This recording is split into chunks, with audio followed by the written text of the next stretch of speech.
Hello everyone, I am Shruti Mishra and welcome you all to my channel Learner B. And today we are going to start part 2 of chapter number 7 in English, that is Glimpses of India.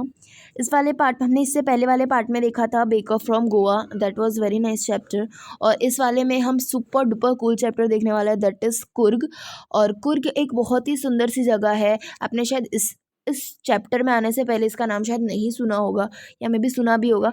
But Coorg एक बहुत ही अच्छी सी जगह है। और ये सब vacations में यहाँ आप जाएं, आपको बहुत मज़ा आएगा। वेदर यहाँ का बहुत ही अच्छा होता है। और यस, इसके बारे में हम आगे पढ़ेंगे। इसके ऑथर हैं Lokesh Abrol. So yes, start करते हैं।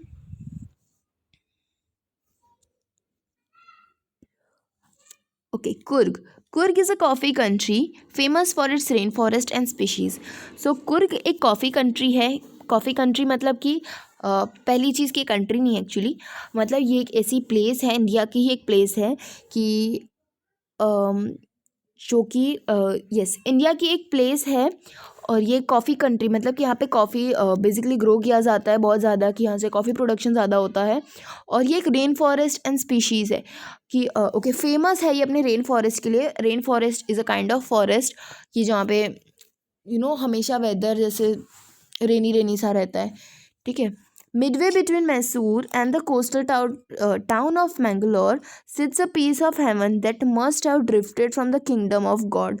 तो देखिए पहली लाइन कितनी सुंदर तरीके से यहाँ पे दी गई है कि मैसूर और कोस्टल जो टाउन है मैंगलोर का, मैंगलोर ठीक है, नॉट बेंगलोर, मैंगलोर का जो कोस्टल टाउन है और मैसूर के बीच में ये छोटा सा एक जिसे हम कहते हैं हेवन, क्या कहते हैं, स्वर्ग का एक छोटा सा टुकड़ा जो कि गॉड के किंगडम में से लाके रख दिया हो, वैसा है ये कुर्ग। ठीक है, मतलब कितने अच्छे से इसको देखिए डिस्क्राइब किया गया यहाँ पे।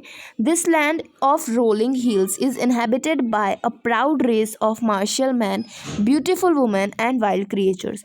तो ये जो लैंड है कि जिसके अंदर बहुत सारे हिल्स हैं, ड्रिफ्टेड फ्रॉम मतलब यहाँ हमने ऊपर देखना आई थिंक रह गया, yes, being carried along gently by air. ठीक है। Okay, the land of rolling hills की यहाँ पे बहुत सारे हिल्स हैं।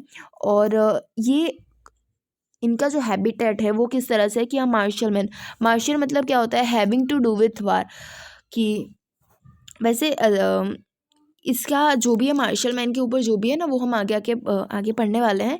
सो मार्शल मैन मतलब क्या होता है कि जो योद्धा हम जिसको कहते हैं, क्षत्रिय, दैट काइंड ऑफ थिंग्स। सो उनके वहाँ उस तरह से वहाँ पे मैन होते हैं, मतलब वहाँ के जो मेल्स होते हैं उस तरह से होते हैं। वहाँ की वुमेंस बहुत ही ब्यूटीफुल होती हैं और वहाँ के वाइल्ड क्रिएचर्स के लिए वो बहुत ही ज़्यादा काइंड ऑफ फेमस जगह है। Kurg or Kodagu, the smallest district of Karnataka, is the home of evergreen rainforest species and coffee plantation. So Kurg या फिर उसका दूसरा नाम है कोडगू, ये एक सबसे छोटा डिस्ट्रिक्ट है कर्नाटका का। और ये किस चीज़ का काइंड ऑफ कि एक यहाँ पे कौन से टाइप ऑफ फॉरेस्ट सबसे ज़्यादा फाइंड किया जाता है, कि एवरग्रीन रेन फॉरेस्ट, हमेशा ग्रीन रहते हैं। एवरग्रीन्स ऑफ कोर्स वर्ड से समझ में आ रहा है। और रेन फॉरेस्ट मतलब कि जो हमेशा cloud bringing, rain bringing forest होते हैं। यहाँ से हमेशा मतलब कभी भी बारिश हो सकती है, यहाँ पे कोई वो नहीं है कि भाई बारिश के मौसम में बारिश होगी। ठीक है। During the monsoon it pours enough to keep many visitors away. Monsoon season में तो यहाँ पे बहुत ज़्यादा बारिश होती है और इस वजह से मानसून सीजन में यहाँ पे विजिटर्स भी ज़्यादा नहीं आते हैं। The season of joy commences from September and continues till March.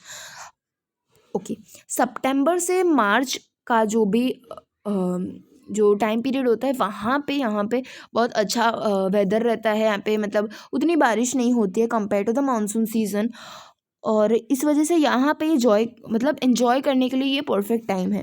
The weather is perfect with some showers thrown in for good major.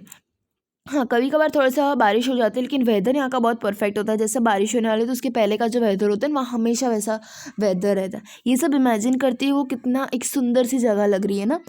The air breathes for invigorating coffee. और जो वहाँ पे जो एयर होती है वहाँ पे आपको ऐसी काइंड ऑफ कॉफ़ी की स्मेल आती रहेगी वहाँ normally, because it is a coffee country, हमने पहले ही देखा।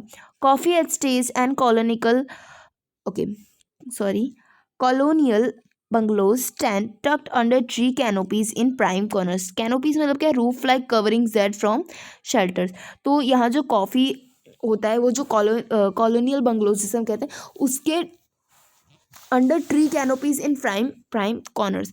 प्राइम मतलब यार कहता है बेस्ट. तो जो बंगलोज होते हैं वहाँ के, ओके, जो बंगलोज होते हैं वहाँ पे वो उनकी जो कैनोपीज होती हैं उसके ट्री कैनोपीज मतलब जो ट्री के roof like coverings that from shelters. तो जो जैसे ये let me show from the diagram, tree की जो कैनोपीज होती है रूफ लाइक कवरिंग, ठीक है, ये दूसरा ट्री मैंने रोका है.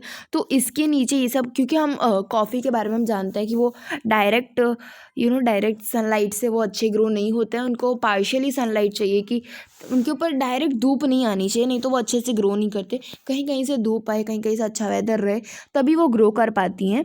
सो उस काइंड ऑफ दैट एटमोसफियर वहाँ पे उनको मिलता है. The fiercely independent people of Coorg are possibly of Greek or Arabic descent. तो अभी इनकी थोड़ी अगर इनकी प्रिमिटिव जो हम कहते हैं उसकी बात की जाए तो ये ग्रीक या फिर अरेबिक के जो कहते हैं आगे डिसेंट हो सकते हैं. As one story goes, a part of Alexander's army move south along the coast and settled here when return become impractical.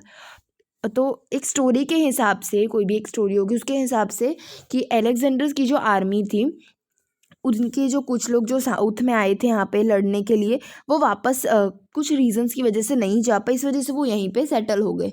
This people married amongst the locals and their culture is apparent in the martial traditions, marriage and religious rites which are distinct from the Hindu mainstream. ठीक है. सो क्या होता है कि ये लोग वहीं पे रुक जाते हैं, ऐसा वो स्टोरी कहती है कि ये लोग वहीं पे बाद में सेटल हो जाते हैं. जो इनकी जो कुछ आर्मी थी वो बाद में यहाँ के लोकल से मैरिज कर लेते हैं, जो यहाँ की लोकल लड़कियाँ होती हैं उनसे मैरिज कर लेते हैं, और उनका अलग ही एक काइंड ऑफ कल्चर वहाँ पे क्रिएट होता जाता है, डेवलप होता जाता है, जो कि हिंदू जो मेन जो परफेक्ट जो हिंदू के जो कल्चर होता है उससे वो थोड़ी सी अनमैच करती है. The theory Arab origin draws support from a long black coat with an embroidered waist belt worn by the Kodavus. Okay, Kodavus, known as Kupai. Okay, Kupia. Okay, Kupia. It resembles the kufia worn by Arabs and the Kurds. Okay. सो ये जो भी यहाँ पे कहना चाह रहे हैं ना, इसका मैं आपको पूरा इस फिगर पे से बता दूँ कि ये उनका एम्ब्रॉयडर्ड, ये जो एम्ब्रॉयडर्ड वाली बात की गई है वो ये होता था, और ये एक लंबी सी ऐसी ड्रेस पहनते थे. ठीक है.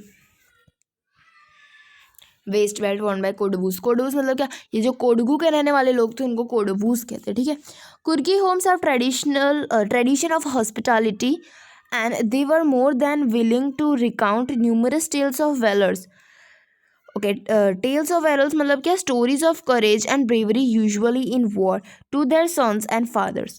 ओके. सो कुर्गी जो घर होते थे वो ट्रेडिशन ऑफ हॉस्पिटैलिटी, और they are more than willing to, मतलब कि यहाँ क्या क्या गया कि जो कुर्गी घर होते थे उसमें बेसिकली जो स्टोरीज़ कही जाती थी, टेल्स ऑफ वेलर्स मतलब कि अपने बच्चों को वो किस तरह की स्टोरीज सिखाते थे कि किस तरह से उनने ब्रेवली वॉर में फ़ाइट की थी, मतलब वो कहते हैं ना युद्ध में कितने अच्छे तरह से वो लड़े थे, उन सब की ऐसी जो बहादुरी वाली कहानी होती थी वो उनको कहते थे. The Coorg regiment is one of the most decorated in the Indian army and the first chief of the Indian army general Cariappa was a कुर्गी, having received the maximum number of awards in a bravery in war.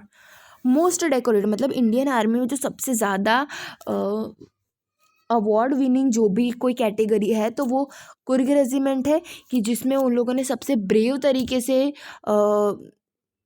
कह सकते हैं हम कि सबसे brave तरीके से उनने लड़ा था वॉर. सो वो जो कॉर्नर है, वो जो एक अवार्ड है वो हमेशा उन्हीं की तरफ गया है, कुर्गी पीपल की तरफ.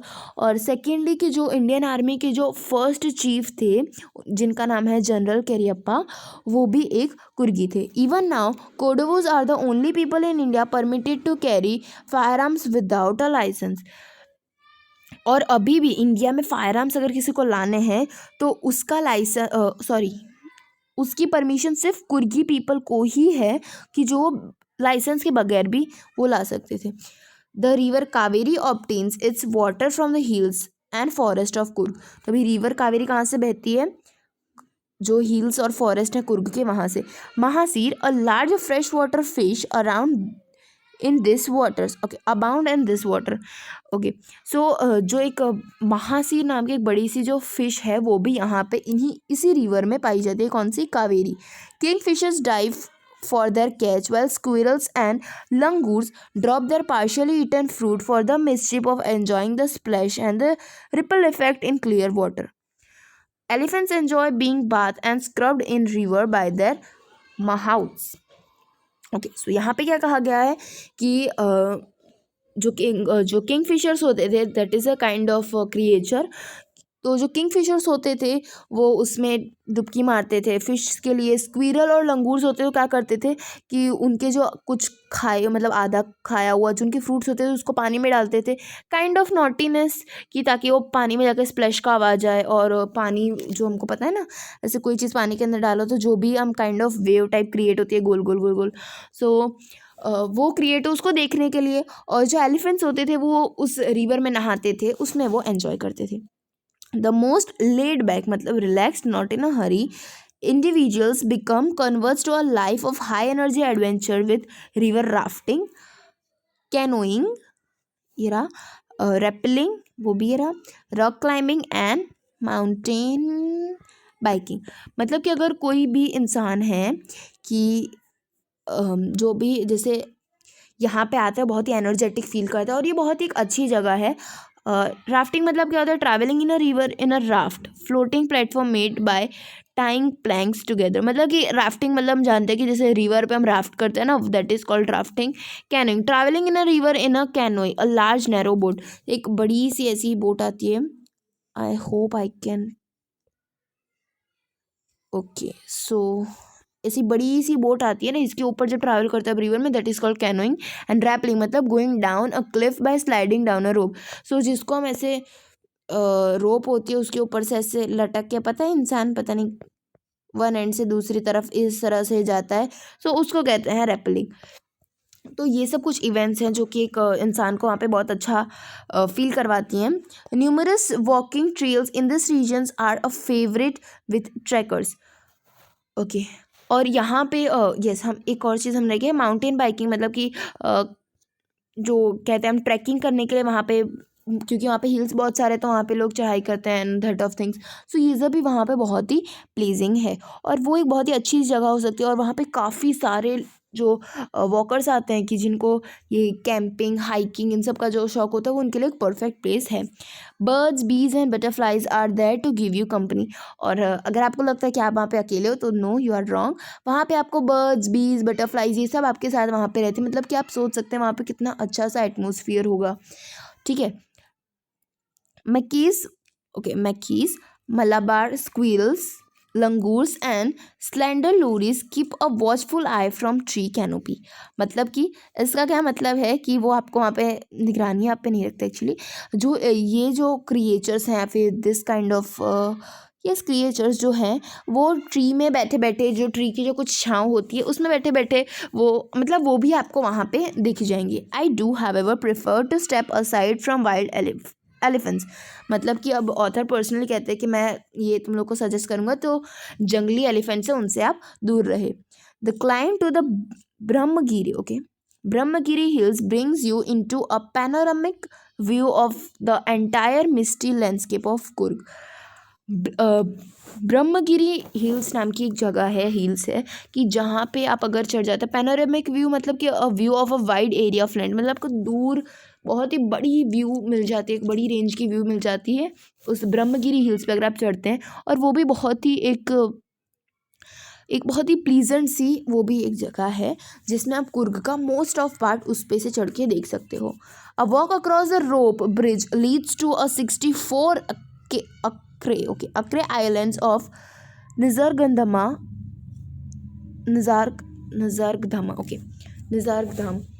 सो यस एक वहाँ पे रोपवे भी है, अच्छा सॉरी जो ब्रिजेस है, जो रोप ब्रिज है वो कहाँ पे जाता है? निसर्गधाम जो एक आइलैंड ऑफ निसर्गधाम के, एक निसर्गधाम नाम का कोई एक ग्रुप ऑफ आइलैंड होगा, उसमें से कोई एक आइलैंड पे, वहाँ पे 64 एकड़ आइलैंड है जहाँ पे वो आपको ब्रिज ले जा सकता है, मतलब ले जाता है of course. Running into Buddhist monks from India's largest Tibetan settlement a nearby Bylakuppe is a bonus. मतलब कि अगेन यहाँ पे एक जगह का नाम आपको दिया गया है, दैट इज़ ब्यालाकुप्पे, या फिर आप उसको जो भी प्रोनाउंस करते हो।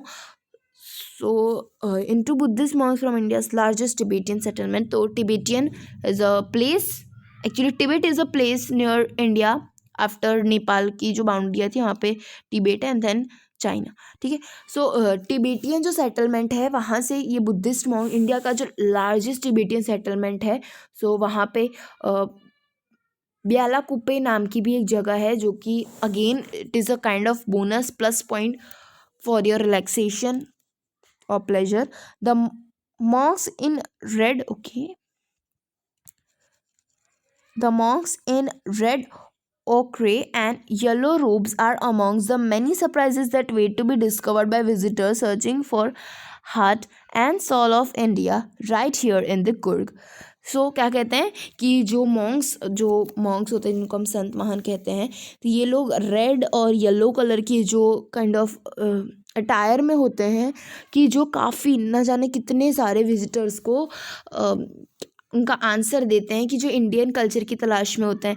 वैसे हम इंडियंस हैं, सो हमको इतना वो नहीं मतलब रहता इंडियन कल्चर के बारे में, लेकिन जो आउट ऑफ इंडिया के जो लोग हैं उनको इंडियन कल्चर के बारे में जानने में बहुत ज़्यादा इंटरेस्ट होता है। कितने लोग ट्रैवलिंग लवर्स जो होते हैं वो लोग इंडिया में आते हैं इंडिया का कल्चर देखने के लिए कि यहाँ पे कैसा है। तो वो ऑफ कोर्स हमारे लोकल मार्केट में तो वो सिर्फ गंदगी और यही सब देखेंगे, बट जब ये ऐसी कोई जगह पे विज़िट करते हैं तब ये इंडिया का रियल मतलब रियल इंडियन कल्चर क्या होता है, रियल इंडियन ट्रेडिशन क्या होता है, ये सब इनको यहाँ पे देखने को मिलता है। और सोल ऑफ इंडिया मतलब जो इंडिया की आत्मा जिसको हम कह सकते हैं, वो सब वो यहाँ पे फील करते हैं। और कुर्ग मैं पर्सनली बताती हूँ, कुर्ग एक बहुत ही अच्छी सी जगह है। और यस, यहाँ का वेदर बहुत अच्छा है। यहाँ पे काफ़ी सारी ऐसी चीज़ें हैं कि जो आपको स्ट्रेसफुल, अगर आप स्ट्रेस्ड में हो या स्ट्रेस्ड, सो वो आपको बहुत ही रिलैक्स्ड फील करवा सकता है। और येस, इट इज़ जैसे हमको पहली लाइन में दिया गया था, it's the piece of heaven. Yes, it is actually the piece of heaven. ये एक जन्नत का, एक स्वर्ग का ही टुकड़ा है, बहुत ही सुंदर जगह है। और येस, अगर आपको कभी मौका मिले, चांस मिले, टाइम मिले, सो आप प्लीज़ वहाँ पे विज़िट करेगा। It is a very beautiful place. So by this here we are completing part 2 as well. Next part में हम देखेंगे टी फ्रॉम आसाम। वो भी बहुत ही अच्छा सा, बहुत ही इंफॉर्मेटिव चैप्टर है, एक्चुअली पार्ट है। सो यहाँ पे हम इसको कंप्लीट करते हैं। एंड येस, अगर आपको कोई डाउट है you can ask in the comment section. And अगर कोई डाउट नहीं है तो लाइक और सब्सक्राइब तो बनता है भाई। So yes, thank you for watching the video. Thank you.